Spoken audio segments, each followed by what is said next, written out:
السلام علیکم۔ آج کی ویڈیو ہے ایک کلام کی تشریح۔ تو چلیے ہم ویڈیو شروع کرتے ہیں۔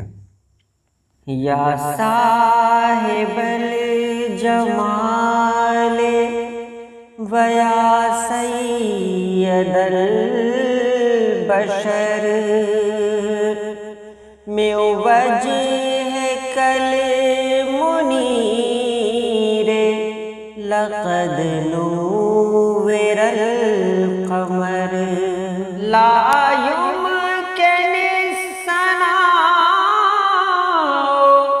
كما كان حقه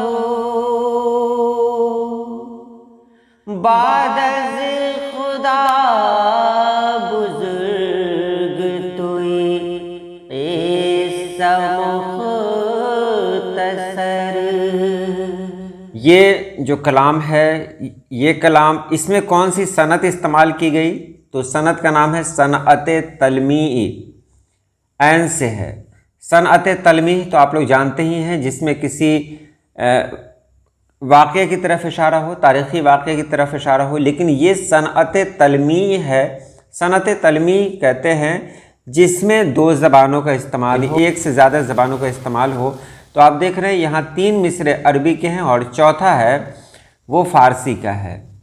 اب دیکھیں، اسے حافظ شیرازی سے بھی منسوب کیا گیا، شمس الدین محمد شیرازی سے بھی منسوب کیا گیا ہے، یہاں تک کہ اس کلام کو عبدالعزیز محدث دہلوی سے بھی منسوب کیا گیا ہے۔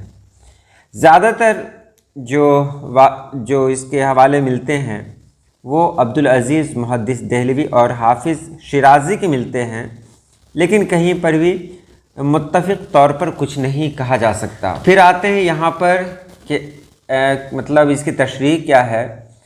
تو سب سے پہلے حضور اکرم صلی اللہ علیہ وسلم کی تعریف بیان کی گئی ہے اور کہا گیا ہے کہ آپ کی خوبصورتی بے مثال ہے، آپ اتنے خوبصورت ہیں کہ آپ جیسا خوبصورت اس دنیا میں کوئی ہے ہی نہیں، آپ سارے انسانوں کے سردار ہیں، انسانیت آپ پر فخر کرتی ہے۔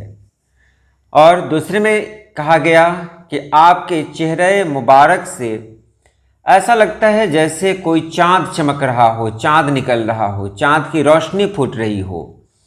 آپ کا چہرہ مبارک اتنا خوبصورت ہے جیسے لگتا ہے کوئی چاند نکلا ہوا ہو۔ تیسرے مصرعے میں کہتے ہیں کہ آپ کی ثنا کا حق ادا کرنا، آپ کی شخصیت ہی ایسی ہے کہ آپ کی تعریف کرنا کسی کے لیے ممکن نہیں ہے، آپ کی تعریف کا حق کسی سے ادا ہو ہی نہیں سکتا۔